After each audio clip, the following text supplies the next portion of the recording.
Ons trek by Nehemia en ons is nog steeds in hoofstuk 2 en ons praat 'n bietjie en ons gesels 'n bietjie verder van vers 11 af. Maar wat 'n kosbare juweel het die Here vir ons hier in die Ou Testament weggesteek en wat 'n kosbare waarhede en praktiese lewenswaarhede is daar vir jou en vir my. Nou hier by vers 11 sien ons dat Nehemia met sy hele gevolg, en onthou nou, hy ry op 'n perd en daar's 'n klomp ruiters wat die koning saamgestuur het en hulle ry nou daar in Jerusalem in.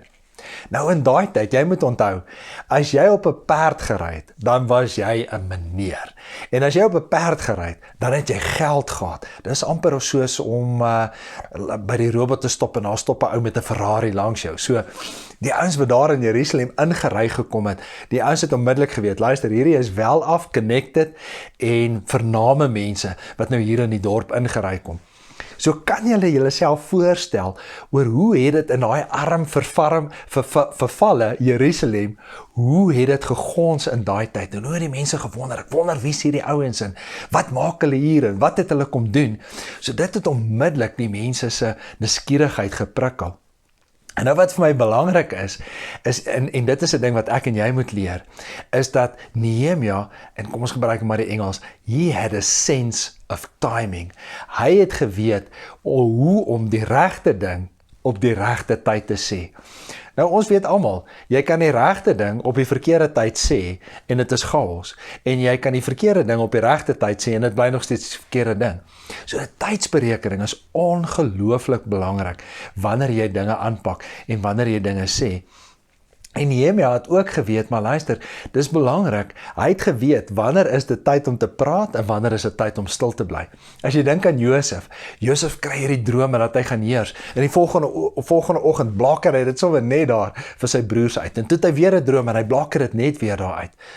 Dit was wonderlike regte drome, maar die verkeerde tyd om dit te deel, en ook die verkeerde mense. Maar Nehemia, hy besef, maar hoorie, amper soos wat David se manne, the men of Issachar, they understood the times and they knew how to act.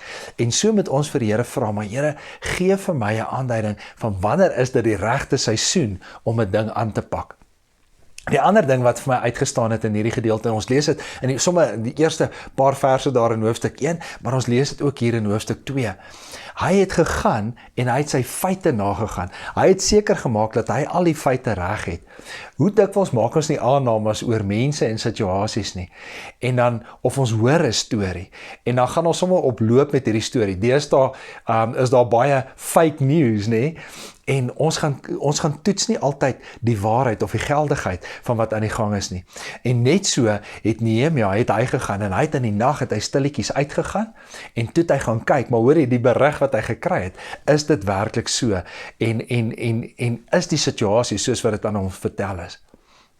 En dan, natuurlik op 'n punt kom die mense en hulle nuuskierigheid kan hy nie meer hou nie, en hulle wil weet, maar wat maak jy hier en hoekom is jy hierso? En dan vertel hy vir hulle wat God vir hom op die hart gedruk het. Dan vertel hy hoe God se goeie hand op hom gerus het. En hy deel hoe die Here vir hom voorsien het en hoe die Here vir hom uitkoms gebring het en hoe die Here vir hom die deure oopgemaak het. So weer eens besef hy, wat is die regte tyd? En hy kom deel die visie wat die Here vir hom gegee het. Nou, baie belangrik, daar's 'n spreekwoord in Engels wat sê, aim at nothing and you hit it every time. Waarheen is jou pad? Wat wil jy doen met jou lewe? Wat wil jy doen met jou besigheid of jou skool of die dinge waarmee jy besig is? Wat is die Here se roeping vir jou lewe? Spreuke 29 sê vir ons, without vision, where there is no vision, people fail. So dis baie belangrik dat ek die visie sal deel. Maar hy deel dit met die mense op die regte tyd. En ek weet nie of hulle geskree het, Amandla nie, ek dink amper nie so nie, maar die ouens is in en hulle is opgewonde oor die visie. En dan baie belangrik, wanneer jy 'n ding het wat jy wil aanpak, wanneer jy iets het wat God vir jou op die hart gedruk het, wanneer jy voel dat God se guns op jou is en God se goedgunstigheid saam met jou gewerk het, dan moet jy weet, daar's altyd teenkanting. Hoorie, was almal in Jerusalem opgewonde geweest? Ja, almal behalwe, ons lees hier in hoofstuk 2, staan daar, Sanballat die Goroniet, Tobia die Ammonitiese amptenaar en Gesem die Arabier. Toe hulle dit hoor, wat het hulle gedoen? Hulle het hierdie ouens uitgelag, man, en smalend, sarkasties, vra hulle vir hulle, wat se ding wil julle nou mee besig wees? Wil julle in opstand kom teen die koning? So ons moet altyd weet, dat as ons 'n goeie ding wil aanpak vir onsself, vir ons gemeente, vir ons samelewing, vir ons land, vir die Here, jy kan maar weet, daar is altyd teenkanting. Daar's dikwels is daar ook 'n vyand wat teen jou kom. So onthou dat dit gons hier in Jerusalem en ek moet die regte tydsberekening kry. Dis belangrik om met mense te deel hoe die Here vir my voorsien het, hoe sy hand van voorsiening oor my lewe was. Belangrik om visie gedrewe te werk en weet dat daar altyd teenkanting sal wees. Kom ons bid saam. Vader, baie dankie. Dankie vir hierdie kosbare, praktiese lewenswaarhede wat U vir ons gee, oor hoe om ons lewens en ons besighede, bedienings weer op te tel en aan die gang te kry. Vader, en ons wil kom bid, dat al is daar teenkanting, al is daar mense wat vir ons lag, dat ons altyd die moed van die oortuiging sal hê om te doen wat U vir ons gesê het om te doen. Ag, ek bid vir elkeen wat hier is en ek bid Here, gee vir hulle nuwe hoop, nuwe moed, nuwe krag, nuwe ywer, nuwe passie, nuwe vuur en nuwe entoesiasme. Seën elkeen wat luister. Ons bid dit, ons vra dit in Jesus naam. Amen. Mag die Here julle uit julle sokkies uitseën.